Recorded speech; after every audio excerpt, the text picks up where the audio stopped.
Louvado seja o nome de nosso Senhor Jesus Cristo, para sempre seja louvado. Com muita alegria nos reunimos no nosso canal A Verdade da Fé Católica. Para quem ainda não sabe, é novo nesse canal. Esse canal quer oferecer para você a oportunidade de conhecer aquilo que foi ensinado pela Igreja Católica até o ano de 1958. Então é uma alegria podermos oferecer aquilo que faz parte da doutrina católica, do magistério autêntico dos papas, que faz parte do depósito da fé e da tradição apostólica. Até porque, quando temos acesso a essas verdades, fica claro que fomos enganados por falsos pastores, pelos maçons, pelos judeus, pelos comunistas, que apresentam ao mundo uma igreja como sendo católica sem o ser. Isso parece, num primeiro momento, pesado, parece até uma incoerência, uma ruptura com a verdade, mas é o contrário. Ruptura aconteceu a partir de 1958, com Ângelo Roncalli, pseudo-papa João XXIII, e tudo aquilo que veio após esse pseudo-papa, o Concílio Vaticano II, tudo aquilo que nos ofereceram era, de fato, uma enganação, uma falsa igreja, um falso rito. Inclusive, muitos ainda não se despertaram para essa verdade. E um pré-requisito para se alcançar essa graça é a humildade. Nossa Senhora é um grande modelo de humildade. Derrubou do trono os poderosos e exaltou os humildes. Aqueles que querem conhecer a verdade e procuram, buscam, irão encontrá-la. Que Deus abençoe você. Nós queremos dar continuidade a esse ensinamento rico. No último vídeo paramos no número 5. Iremos iniciar a partir do número 6. Esses documentos têm a força de cura, de libertação e de exorcismo. Isso é fato, comprovado, pois a nossa mente que estava embaralhada, confusa, é como que tocada pela graça de Deus, porque a verdade liberta, a mentira escraviza. O número 5 é tão curtinho que eu gostaria de ler novamente. Longe estamos de afirmar que a malícia da alma e a corrupção dos costumes não possam coexistir. Esse coexistir é existir junto ou simultaneamente, existir ao mesmo tempo. Então veja bem, longe estamos de afirmar que a malícia da alma e a corrupção dos costumes não possam coexistir com o conhecimento da religião. Não é porque eu conheço a verdadeira fé que eu estarei imune de todas as tentações, de todas as tendências da concupiscência da carne, de forma alguma. Quisera Deus que a experiência não o demonstrasse com tanta frequência, mas entendemos que quando ao espírito envolvem as espessas trevas da ignorância, é alguém sem instrução, incompetente, desinformado, desconhecedor. Então, quando se une as trevas da ignorância, nem a vontade pode ser reta, nem são retos os costumes. O que está acontecendo no mundo de hoje é exatamente isso. Se tirou a fé do coração das pessoas e se tirou o conhecimento da verdade. Então essa é a tempestade perfeita para o mundo entrar num grande caos. Mas entendemos que quando ao espírito envolvem as espessas trevas da ignorância, nem a vontade pode ser reta, nem são os costumes. Aquele que caminha de olhos abertos poderá afastar-se, não se nega, do rumo reto e seguro. Mas o cego está em perigo certo de perder-se.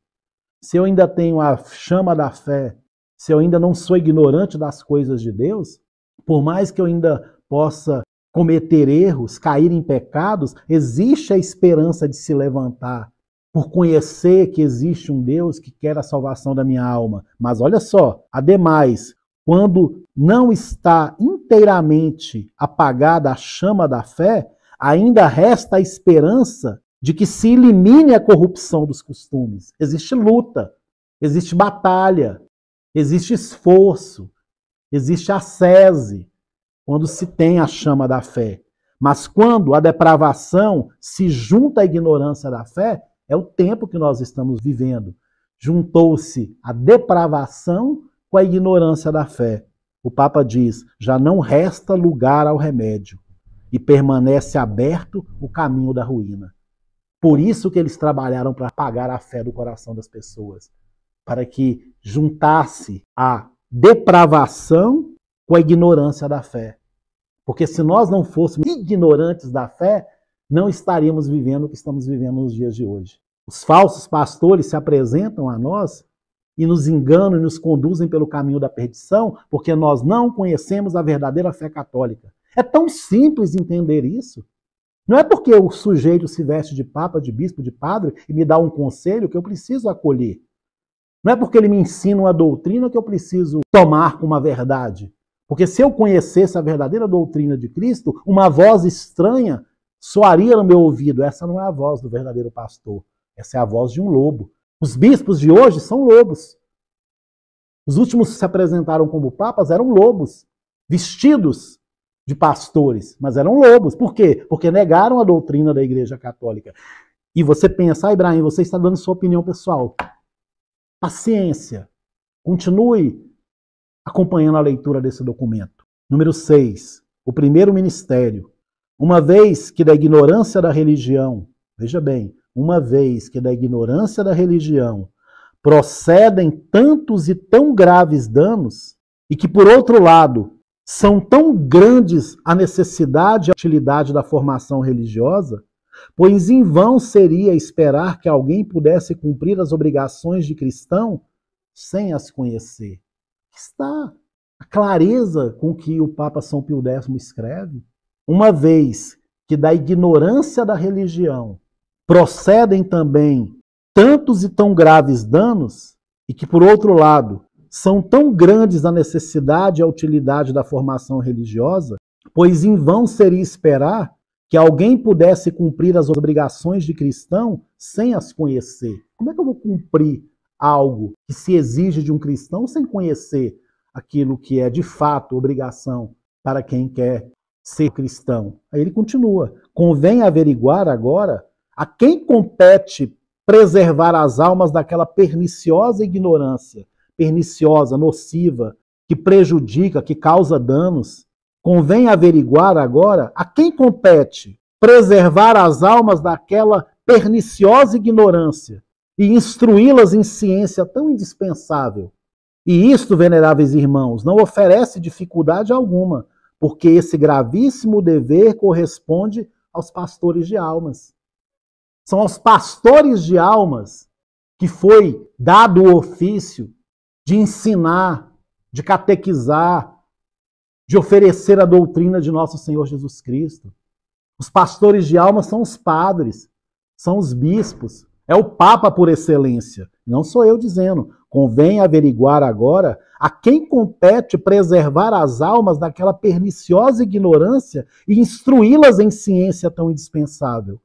E isto, veneráveis irmãos, não oferece dificuldade alguma, porque esse gravíssimo dever corresponde aos pastores de almas. Muitos problemas que nós vivemos na vida, muitas burradas que nós fizemos na vida, muitas decisões erradas que tomamos na nossa vida, foi por falta de instrução. Meu povo se perde por falta de conhecimento. Nós lemos isso aqui no início do documento.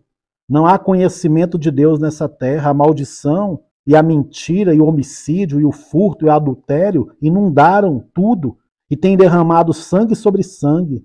Por isso a terra cobrir-se-á de luto e tudo que nela habita cairá no desfalecimento. Oséias 4:1. Foi o primeiro vídeo desse documento que nós lemos. O demônio sabe que aqueles que conhecem a verdadeira doutrina católica estão sujeitos sim a cair, mas é muito mais difícil continuarem caídos, porque a luz da fé faz com que a pessoa se levante, se confesse, recomece a sua vida. Quantos erros nós cometemos por estarmos desviados da verdadeira doutrina de Jesus Cristo? É uma luta desonesta, uma luta desigual, uma luta que fizeram com que nós entrássemos num campo de batalha desprovidos da verdade. Quantas famílias destruídas em nome da religião, quantas comunidades quiseram e foram fundadas para se assemelhar a uma família, a própria família dos membros da comunidade foram destruídas por uma incompetência de um fundador irresponsável que não permitiu que as pessoas vivessem a sua vocação, porque ninguém se santifica fora da sua vocação. Não existe santidade em carisma de comunidade, existe santidade em vocação vivida. E eu preciso elevar o tom de voz para falar isso, porque uma família é uma pupila dos olhos de Deus.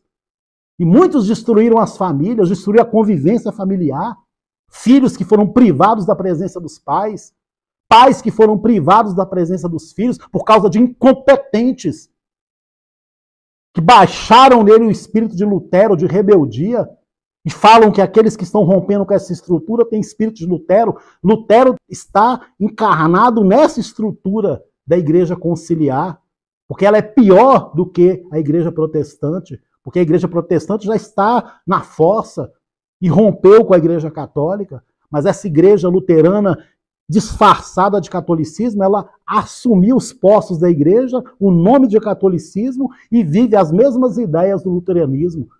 Por isso que o busto de Lutero está no Vaticano.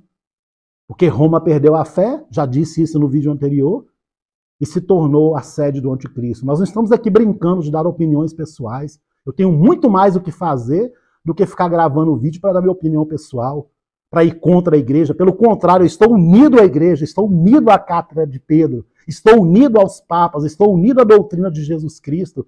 Quem não está unido são esses que se apresentam como pastores, que foram colocados pelo judaísmo, pelo comunismo, pela maçonaria, imbuídos do espírito de modernismo, de liberalismo, de satanismo. Esses que são os perigosos. Não é perigoso quem está tomando a atitude das irmãs claristas da Espanha. Perigoso não é Carla Maria Viganò, que está descobrindo a verdade dos papas de sempre.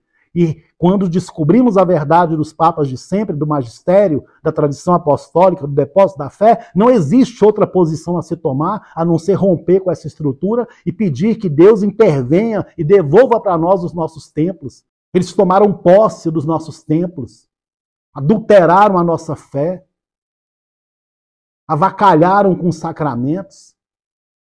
Eu já disse isso dezenas de vezes. Profanaram o sacramento do matrimônio. Os tribunais eclesiásticos só servem para nulidade, nulidade, nulidade, nulidade. Como se fosse uma brincadeira. E quando eu continuar lendo esse documento do Papa São Pio X, você vai entender claramente a minha indignação. Porque existe uma ira santa. Desequilíbrio é você ser mansinho. Olha, meus irmãos, quem obedece não erra. Melhor errar com a igreja do que acertar sozinho. Esses rebeldes que não aceitam o Concílio Vaticano II são verdadeiros filhotes de Lutero. Precisamos permanecer firmes, porque as portas do inferno não prevalecerão, e eles atribuem essa verdade à falsa igreja. Eu não posso me considerar católico negando a doutrina católica. Eu não posso me considerar católico desprezando aquilo que os papas ensinaram, desprezando até mesmo o catecismo de Trento, o catecismo de São Pio X, a verdade ensinada pelos doutores da igreja. Eu não quero aqui convencer ninguém no grito, mas às vezes gera uma indignação no nosso coração de saber que pessoas estão sendo destruídas, casamentos estão sendo destruídos, jovens estão se matando, estão se prostituindo por não ter uma referência de pastores de almas que ensinam a verdade.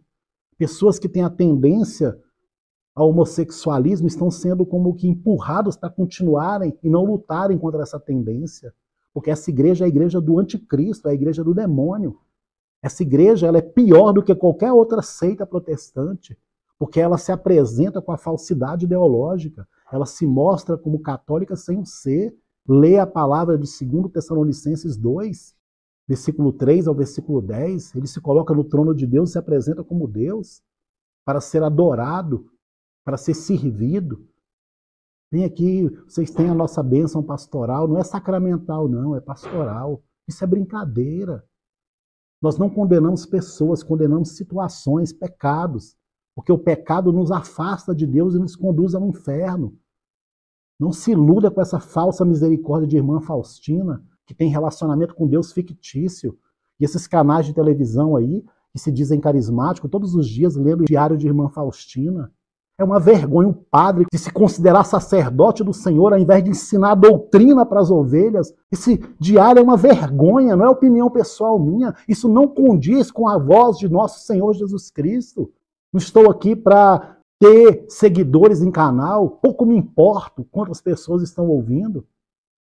Precisa ser uma voz que clama no deserto. Aqui não tem interesse de pix, de membro. Você nunca vai ver meu canal dizendo que quer membro, Conto com a graça de Deus. Se eu perder a autoridade espiritual, eu não tenho mais nada. Não é interesse financeiro. Gravo de um celular, gravo aqui de uma estrutura precária, mas eu trago a verdade. Conhecereis a verdade vos libertará. E isto, veneráveis irmãos, não oferece dificuldade alguma, porque esse gravíssimo dever corresponde aos pastores de almas, que efetivamente se acham obrigados por mandato do mesmo Cristo a conhecer e apacentar as ovelhas que lhes são confiadas. Vou pedir contas de cada ovelha. Você que se apresenta como sacerdote, e tem usufruído da lã das ovelhas, da carne das ovelhas, cuidado, porque Deus pedirá contas a você que hoje tem se beneficiado, que tem uma estrutura, que tem segurança financeira, mas as entradas do inferno estão pavimentadas com o crânio de padres e de bispos, que foram negligentes e não pastorearam as almas do Senhor. A quem muito foi dado, muito será cobrado. É melhor ser desprezado pelos homens do que ser desprezado por Deus. É melhor perder a estima dos homens do que perder a estima de Deus. É melhor viver na penúria e na graça de Deus, do que na abundância e na desgraça, longe da verdade. Apacentar é, antes de mais nada, doutrinar. Olha só o que diz Sua Santidade o Papa São Pio X. Apacentar é, antes de mais nada, doutrinar. Esse canal que todo dia reza o texto da misericórdia está doutrinando a doutrina satânica, não a doutrina cristã. Porque ensinar o diário de Irmã Faustina é ensinar uma fé imatura, falsa, mentirosa, enganosa. Substituir um terço mariano pelo terço da misericórdia. Brincadeira isso. Reze o rosário todos os dias. Peça a Nossa Senhora a graça de combater as heresias. Apacentar é, antes de mais nada, doutrinar. Eu vos darei pastores segundo o meu coração, os quais vos apacentarão com a ciência e a doutrina. Cita o Papa Jeremias 3,15. Assim falava Jeremias, inspirado por Deus. E por isso, dizia também o apóstolo São Paulo, Cristo não me enviou a batizar, mas a pregar. 1 Coríntios 1,17. Advertindo assim que o principal ministério de quantos exerce de alguma maneira o governo da igreja, consiste em ensinar aos fiéis as coisas sagradas. Número 7. Parece-nos inútil aduzir novas provas da excelência desse ministério e da estima que dele tem Deus. Olha só, a estima, o apreço, o respeito, a admiração, a afeição. Quem que tem apreço, respeito, admiração, afeição? Deus. Olha, parece-nos inútil aduzir novas provas da excelência desse ministério e da estima que dele tem Deus. Deus se agrada quando levamos a verdadeira doutrina para as pessoas. Deus abençoa a pessoa que traz a verdadeira doutrina. Sim, é verdade que Deus louva grandemente a piedade que nos move a procurar o alívio das misérias humanas.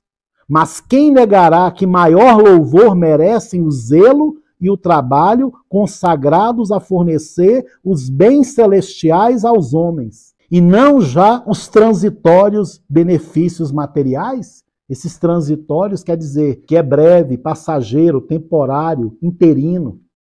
Nós precisamos levar os bens que não são transitórios, que não são passageiros, que não são temporários, que não são interinos. Parece-nos inútil aduzir novas provas da excelência desse ministério e da estima que dele tem Deus. Sim, é verdade que Deus louva grandemente a piedade que nos move a procurar alívio das misérias humanas, mas quem negará que maior louvor merece o zelo e o trabalho consagrados a fornecer os bens celestiais aos homens e não já os transitórios benefícios materiais?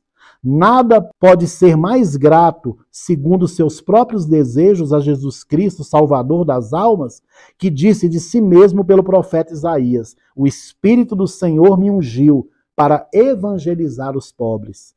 Importa muito, veneráveis irmãos, assentar bem aqui e insistir nisso, que para todo e qualquer sacerdote é esse o dever mais grave, mais estrito, a que está obrigado, porque quem negará que no sacerdote a santidade de vida deve estar unida à ciência? Os lábios do sacerdote serão os guardas da ciência. E cita o Papa Malaquias 2,7. E com efeito a igreja rigorosamente a exige de quantos aspiram a ordenar-se sacerdotes. E por quê? Pergunta o Papa. Porque o povo cristão espera receber dos sacerdotes o ensino da divina lei. Vou ler isso aqui novamente. E com efeito a igreja rigorosamente a exige de quantos aspiram a ordenar-se sacerdotes. E por quê? Porque o povo cristão espera receber dos sacerdotes o ensino da divina lei. E porque Deus os destina a propagá-la. De sua boca se há de aprender a lei, porque ele é o anjo do Senhor dos Exércitos. Citando novamente Malaquias 2,7. O sacerdote é o anjo do Senhor dos Exércitos. Por isso que o mal quis profanar o sacerdócio. Imagino-se mais de 400 mil sacerdotes, mais de 5 mil bispos que tem no mundo, fossem de fato católicos, a graça que seria para o mundo ser conduzido pelo caminho da salvação por verdadeiros homens de Deus, unidos ao Supremo Pastor, Jesus Cristo, e ao seu vigário aqui na terra, o Papa. Esse foi o plano de Deus. Por isso que os inimigos adulteraram a fé católica, adulteraram a doutrina, adulteraram o rito, para que a missa fosse celebrada de uma forma totalmente diferente do que foi por quase 2 milênios. Isso não é brincadeira. A pessoa precisa entender que nós não estamos nos colocando contra a igreja, nós estamos nos unindo à igreja. Nós estamos trabalhando para que Deus possa nos ajudar a professar a verdadeira fé católica, unindo-nos aos verdadeiros vigários de Cristo. Porque o povo cristão espera receber dos sacerdotes o ensino da divina lei. E porque Deus os destina a propagá-la. De sua boca se há de aprender a lei, porque ele é o anjo do Senhor dos Exércitos. O sacerdote é o anjo do Senhor dos Exércitos. Por isso, no momento da ordenação, diz o bispo, dirigindo-se aos que vão ser consagrados sacerdotes, que vossa doutrina seja remédio espiritual para o povo de Deus, que todos sigam previdentes, colaboradores de nosso encargo, de modo que, meditando dia e noite acerca da santa lei, creiam naquilo que leram e ensine aquilo em que creram. E aí continua finalizando o número 7. Se não há sacerdote a que isso não seja aplicável, que diremos dos que, acrescentando ao sacerdote o nome e o poder de pregadores, têm a seu encargo o reger as almas? Assim, por sua dignidade, como por um pacto contraído? Esses hão de estar incluídos, de algum modo, na classe dos pastores e doutores que Jesus Cristo deu aos fiéis, para que não mais sejam meninos flutuantes e levados ao sabor de todo vento de doutrina, pela malignidade dos homens, mas praticando a verdade na caridade, cresçam em todas as coisas naquele que é a cabeça, Cristo. E cita o Papa, Efésios 4, 14 a 15. Disposições da igreja. Por isso, o Sacrossanto Concílio de Trento, falando dos pastores de almas, declara que a primeira e maior de suas obrigações é a de ensinar o povo cristão. Dispõe, em consequência, que pelo menos nos domingos e festas solenes deem ao povo instrução religiosa e durante os santos tempos do Advento e da Quaresma, diariamente ou ao menos 3 vezes por semana. E não só isso, porque acrescenta o concílio que os párocos estão obrigados, ao menos aos domingos e dias de festa, a ensinar eles próprios, ou por meio de outros, as crianças, as verdades de fé e a obediência que devem a Deus e aos seus pais. Olha o que diz sua santidade São Pio X. Igualmente manda que quando tenham de administrar algum sacramento, instruam acerca da sua natureza os que vão recebê-lo, explicando-o em língua vulgar e inteligível. Você vai ministrar o sacramento do batismo? Explica. O sacramento da crisma? Explica. Você vai ministrar o sacramento do matrimônio? Explica.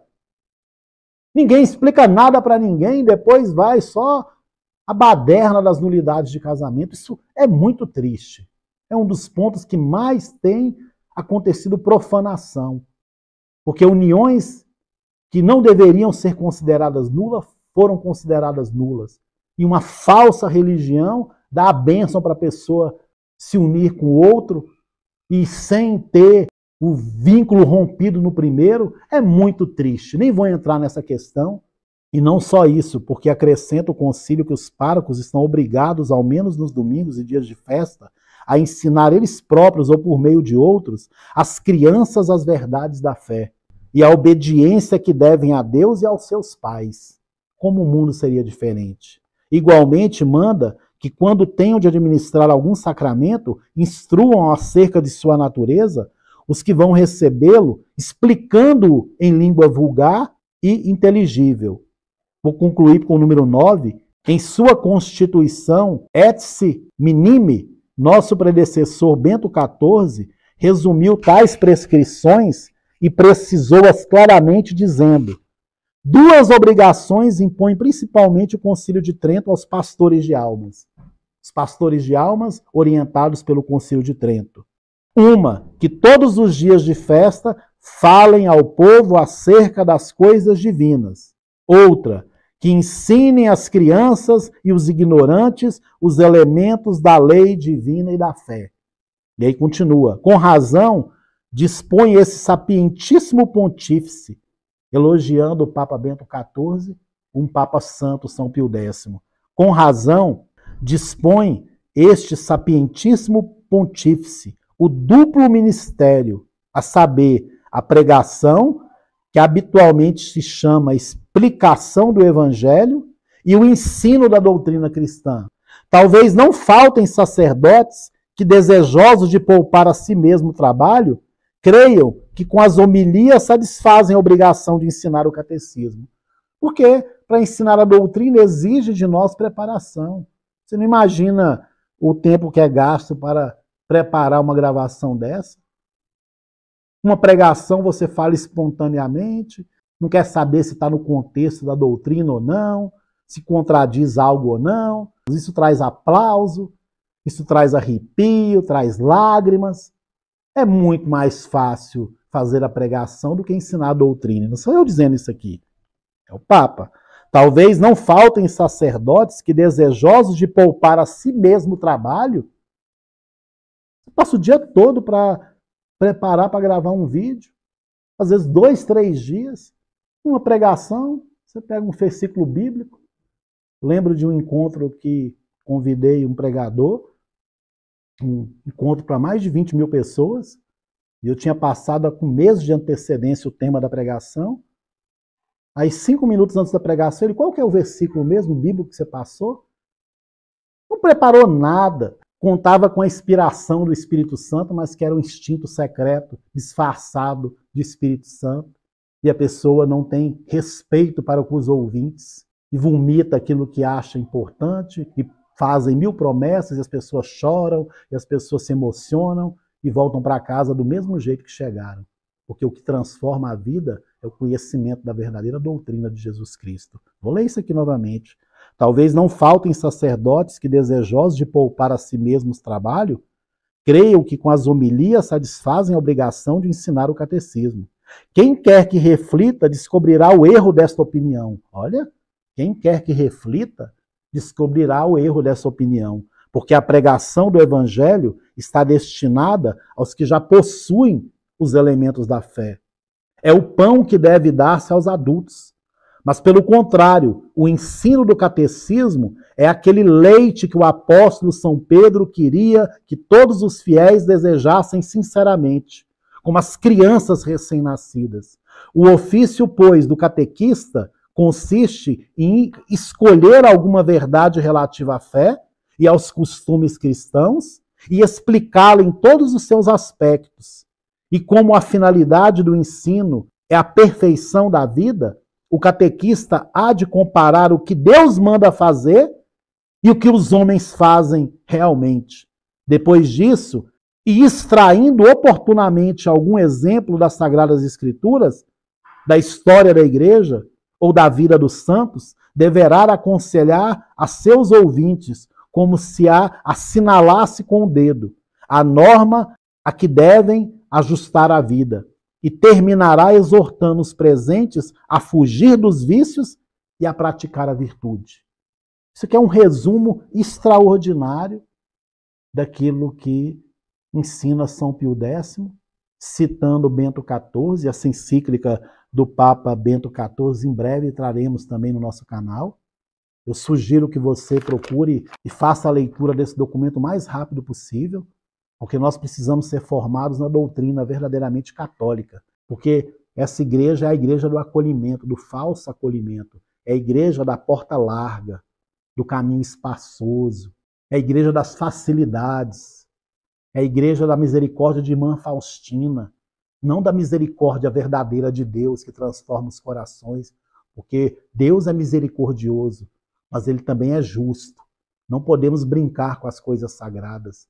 Por isso que São Paulo diz, por causa de vós, o nome de Deus é blasfemado entre os pagãos. Existe uma profanação do sagrado. Sacerdotes que, ao invés de conduzir as pessoas à santidade, conduzem as pessoas à perdição. Encontros de casais que geram emoção no primeiro momento, mas depois a vida da pessoa continua da mesma forma que sempre foi. Digo por experiência própria. Nós precisamos acordar enquanto é tempo. Repito, não estou aqui condenando pessoas, estou condenando ensinamentos. E não estamos rompendo com a igreja verdadeira, estamos nos unindo à igreja verdadeira. E aqueles que se apresentam como padres, bispos e papa estão rompidos com a verdadeira igreja católica. E alguns têm se despertado. Então sejamos misericordiosos, peçamos para aqueles que são padres, que talvez ainda tenham uma chama de fé ainda acesa, que retomem a verdadeira religião, ensinem a verdadeira doutrina, para que eles não paguem o preço de estarem desviando as pessoas da verdadeira fé católica. Que Deus te abençoe, que Nossa Senhora interceda por nós, que nós possamos juntos professar a verdadeira fé católica. Glória ao Pai, ao Filho e ao Espírito Santo, assim como era no princípio, agora e sempre, por todos os séculos dos séculos. Amém. São Pio X, rogai por nós. São Pio V, rogai por nós. São Pedro e São Paulo, rogai por nós.